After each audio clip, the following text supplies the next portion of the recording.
Carolina Panthers free agency is all but over as we enter the final stages and prepare for the NFL draft. And I say it's all but over as one, the money's running out. We know that's a factor. But we got to hear from Dan Morgan and Brandt Tilis today, and I'm here to break down exactly what we heard from these guys. So we're going to do it in 2 episodes. One episode focused on Brandt Tilis, the second episode focused on Dan Morgan. So, of course, here you are tuned in to hear what Brandt Tilis had to say as we go in and learn a little bit more. Now, remember, he is more of your analytics guy, your contract guy here for the Carolina Panthers. Dan Morgan, more of your traditional general manager role as you would think of it, although title's a little bit different here. Well, without further ado, let's get right into it. In this episode, we take a deep dive into the Carolina Panthers offseason approach through the perspective of Brandt Tilis, officially Vice President of Football Operations. So Tilis offers a behind-the-scenes look how the Panthers navigate the complex landscape of roster building, contract negotiations, and long-term planning. So let's get right into it. Throughout the conversation, Tilis emphasized the collaborative nature of decision-making in the Panthers front office. Haven't we heard that so many times? Collaboration. I guess that is a carryover. I was going to say from Frank Wright, but seems from top down with David Tepper. I don't know. But collaboration has been a theme for the last few years. So I guess you carry over from that. But talking about the collaboration in the front office, he described a process where scouts, the coaches, the analysts, and executives all contribute to shaping the roster. I mean, really, he was giving his kudos to all those that are involved. Because it takes a process, man, when you think about the scouting, again, the analytics side, coaches, scouts, all those guys coming together to make decisions. One of the things, I don't know if we'll get to directly talk through this when addressing the Milton Williams situation, was the fact that they look at packages of players. So you've got this group of guys as far as this amount of money that you can use, et cetera, et cetera. And also the fact that they had J.C. Horn. They wanted to get that done before you got into free agency so that you knew how much money that you had to work with. But according to Tilis, this synergy is essential for aligning the team's vision, ensuring that every move is made through research and balanced consideration. You guys are going to have to forgive me. I have a cough, still working through the cold. As Tilis put it in his own words, we have to make sure everyone is pulling in the same direction. If we're not aligned, that's when mistakes happen. So the goal is clear: build a roster that maximizes talent while maintaining financial discipline. As I've said, Panthers are making a lot of investments on these guys, 2 to 3 year contracts for most on the defensive side of the ball. If you get these things wrong, if they don't go right, you're putting yourself in a hole years from now. Now, one of the other things, though, as we talk about this, is a lot of these contracts in year 3 or in the last year don't have guaranteed money or have low guaranteed money. That was part of the nature of doing this. He did talk about some of the payments for the players and how they work through the baseline negotiation of, hey, this is what we expect of you. And if you exceed that, we would like to reward you through the incentives. But one of the most intriguing aspects as we get into it is his approach on contracts. He talked about the balance between rewarding, and I didn't know as I took down my notes, I was going to dive directly into this, but it's perfect.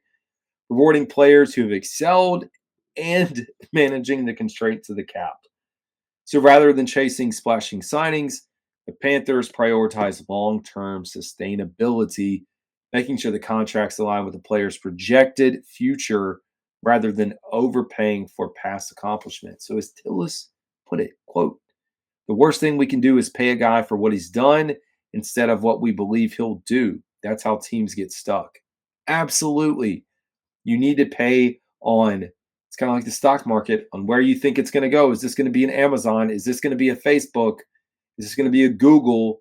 Tesla, which is, I guess, controversial these days. Is it going to be one of those companies that skyrockets up? Microsoft. You need to be able to bet on that now. pay your guy, get him in here, and look at the future and not so much what's happened, because we all know you can crash and burn very quickly. So this mindset was evident in how they managed extensions, restructuring deals to maintain flexibility, ensuring that they can remain competitive without mortgaging the future. Tilis shed light on how the team evaluates players, weighing potential against proven performance. We talked about that. And again, the Panthers' commitment to J.C. Horn reflects their belief in his ability to become a cornerstone player for this defense. Can't talk about that enough. Extremely important for the Carolina Panthers. And at this time, Tilis acknowledged the difficult choices, again, that are going to be involved in finalizing the final roster that comes down and moving on from players that you generally like but couldn't fit into this situation financially. Example of Turk Wharton really stood out too. Really good, nice story there. As Tilis described his camp, this was a story back from the Kansas City days, his camp performance all during the COVID year and how that can force tough decisions when you're making your final cuts. He said it's tough when you see a guy busting his tail in camp, making plays, and you know he might not make it simply because of numbers. And those are hard conversations to have. We know it. It's not an easy thing at all. Unrelated, I saw a very emotional video for the Houston Astros where a guy competing for the major league roster had his family come in. The skipper, coach, manager had his parents come in to announce that he made the final game, the game day roster, which was really cool to see. Anyways, let's get back to football. Throughout the discussion, Tilis returned to the idea of balance between veteran experience and young potential. We know the construction of this roster and how it sits today, battling between a bunch of young guys on the offense, but also being able to have that veteran presence.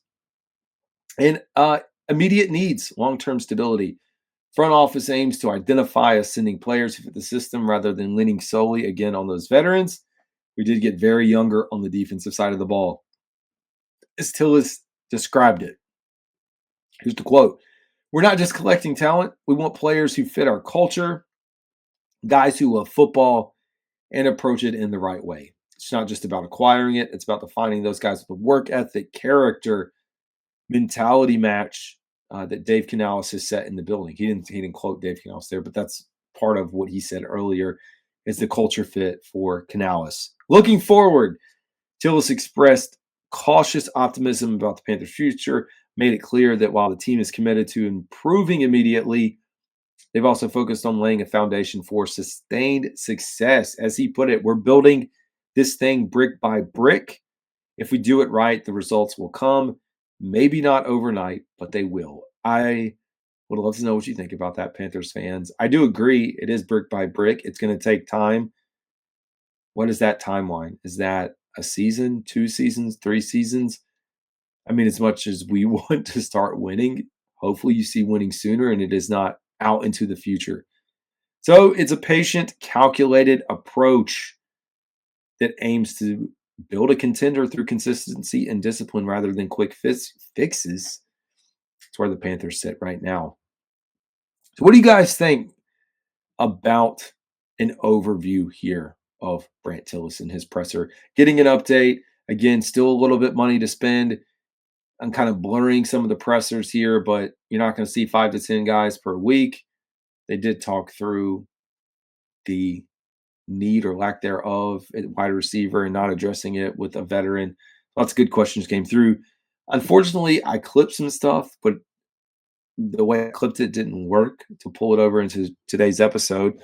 So that is going to do it for your summary. As always, this is Carolina Dad. Y'all have a good one.